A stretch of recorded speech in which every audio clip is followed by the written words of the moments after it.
Hi అండి, అందరికీ నమస్తే. నేను మీ సునీల్ మద్దాల. ఏంటంటే చంద్రబాబు నాయుడు గారు ఒక సీక్రెట్ మీటింగ్ అయితే పెట్టారండి. ఎమ్మెల్యేలతోనో లేకపోతే మంత్రులతోనో సీక్రెట్ మీటింగు లేదా అత్యవసర సమాచారాలు లాంటివి ఏమైనా పెట్టుకుంటే పెద్దగా మనం ఆశ్చర్యపోవసరలా, నేను వీడియో చేయనవసరలా. కానీ చంద్రబాబు నాయుడు గారు సీక్రెట్గా మీటింగ్ పెట్టింది ఎవరితో అంటే టీటీడీ అధికారులతోటి.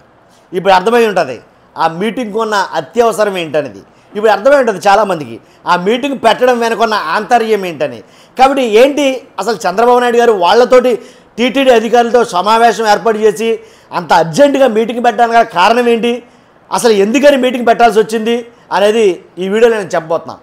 కాబట్టి టీటీడీ అధికారులతోటి అంత అత్యవసర సమావేశం ఎందుకు జరిగింది అనే దాని మీదే మన వీడియో. కాబట్టి ఖచ్చితంగా వీడియో ఎండ్ వరకు చూడండి. ఎండ్ వరకు చూస్తే మీకు ఒక అభిప్రాయం ఏర్పడుతుంది. అప్పుడు మీ అభిప్రాయాన్ని కామెంట్ రూపంలో తెలియజేయండి. నేను మాట్లాడింది తప్ప ఒప్ప మీకు ఒక ఐడియా ఉంటుంది.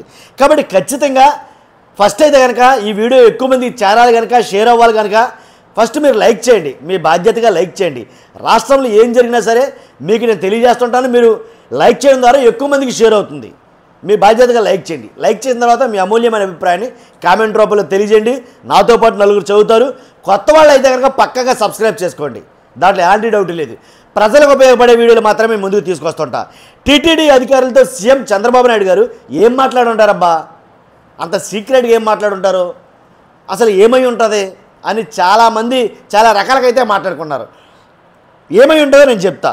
ఏంటంటే ఏదైతే శనివారం అదే తిరుమల లడ్డు ఏదైతే తిరుమల లడ్డు గురించి దీని గురించి మాట్లాడదాం ఒకసారి. అంటే స్వామివారికి పట్టు వస్త్రాలు శుక్రవారం తిరుమలలో స్వామివారికి పట్టు వస్త్రాలు సమర్పించడానికి వెళ్ళిన చంద్రబాబు నాయుడు గారు స్వామివారికి పట్టు వస్త్రాలు సమర్పించేసిన తర్వాత శనివారం టీటీడీ అధికారులతో సమావేశం నిర్వహించారు.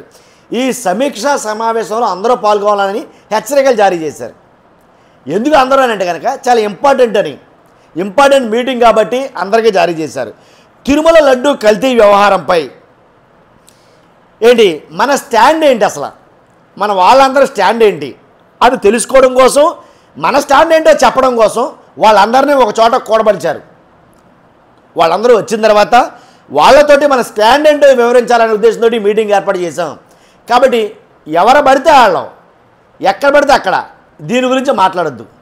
మాట్లాడాలనుకుంటే అందరం కలిసి ఒకే మాట మాట్లాడాలా. ఏంటి ఈ మాటని మీరు ఎక్కడో ఏదో చూసినట్టుందా, దృశ్యం అనుకుంటా నాకు తెలిసి. కాబట్టి ఎవరిని టచ్ చేసినా సరే ఒకటే మాట మాట్లాడతారు. అలాగే చంద్రబాబు నాయుడు గారు చెప్పింది ఏంటంటేనంట అక్కడ ఉన్న అధికారులతోటి ఎవరు కూడా అందరూ కూడా ఒకే మాట మీద ఉండాలి, ఒకే మాట మీద చెప్పాలి, ఒకే విషయం చెప్పాలి. ఎందుకు చెప్పాలి, ఎందుకు ఉండాలి అని అంటే కనుక మనం ఏదైతే సిట్ వేసామో ఆ సిట్టు కాదని ప్రభుత్వం ఏం చేసింది, ఆ సిట్టు మాకు వద్దని కొంతమంది ప్రభుత్వం వేసిన సిట్టుని ప్రజలు విశ్వసించలేదు కాబట్టి అలాగే దాన్ని పక్కన పెట్టేసి సిబిఐ ఒక స్వతంత్ర దర్యాప్తు సంస్థను ఏర్పాటు చేయడం జరిగింది. దీని మీద విచారణకి కోర్టు ఏర్పాటు చేసింది కాబట్టి ఆ అధికారులు మీ దగ్గరికి వస్తారు. అధికారులు వచ్చినప్పుడు మీరు ఏం మాట్లాడాలి, అందరూ ఒకటే మాట మాట్లాడాలి. ఏమని, నేను ఏదైతే మాట్లాడుతున్నానో అదే మాట్లాడాలి. కాబట్టి దాని గురించి అయితే కనుక చెప్పడం జరిగింది.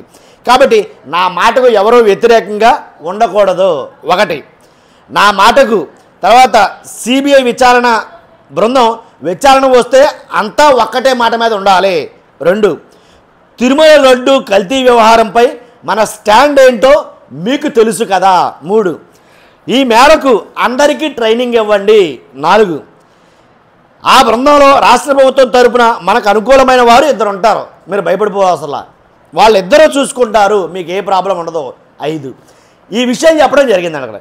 అండ్ కాకపోతే ఎందుకని చెప్పాల్సి వచ్చింది వీళ్ళకంటే కనుక ఏదైతే ఇప్పుడు కొత్తగా ఏర్పాటైన తిరుమల ఆలయ ఈవో గారు ఎవరైతే ఉన్నారో ఆయన మాట్లాడిన మాటలు చూస్తే కనుక ఏంటంటే కల్తీ లడ్డులో కల్తీ నెయ్యి కలవలేదు, లడ్డూలో కల్తీ నెయ్యి కలవలేదు, లడ్డు కల్తీ అవ్వలేదు, కాబట్టి ఆ నెయ్యి ట్యాంకర్ని వెనక్కి పంపించేశాం అని స్పష్టంగా క్లియర్గా అందరికీ అర్థమయ్యేటట్టు మొత్తం నేషనల్ మీడియాకి చెప్పారు, తెలుగు మీడియాకి చెప్పారు.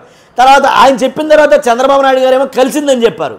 మరలా ఈవో గారు ప్రెస్ మీట్ పెట్టి మళ్ళీ కలవలేదని చెప్పారు. ఆయన చెప్పిన ఆ వీడియో ఫుటేజ్లే ఏకంగా రాష్ట్రపతి గారికి అలాగే గవర్నర్ గారికి ప్రధానమంత్రి గారికి అందరికీ ట్యాగ్ చేసి ట్విట్టర్లో ఏంటి జగన్మోహన్ రెడ్డి గారు పోస్ట్ చేస్తున్నారు. సోషల్ మీడియాలో ఈ వీడియోలు నెట్ అంతా వైరల్ అవుతున్నాయి. అంటే ఎవరి దగ్గర చూసినా సరే ఆలయ ఈవో గారు ఏదైతే చెప్పారో లడ్డూలో కల్తీ జరగలేదు, ఆ నెయ్యిలో కల్తీ జరగలేదు అని ఏదైతే ఆయన చెప్పారో ఆ వీడియోలే మొత్తం హల్చల్ చేస్తున్నాయి. కాబట్టి దాన్ని పక్కన పెట్టి నేను చెప్పిందే కరెక్ట్ అని చెప్పాలి మీరు. కాబట్టి ఇదే ఇన్స్ట్రక్షన్స్ వాళ్ళ ఈఓ గారికి కూడా వెళ్ళి ఉంటారు నాకు తెలిసి.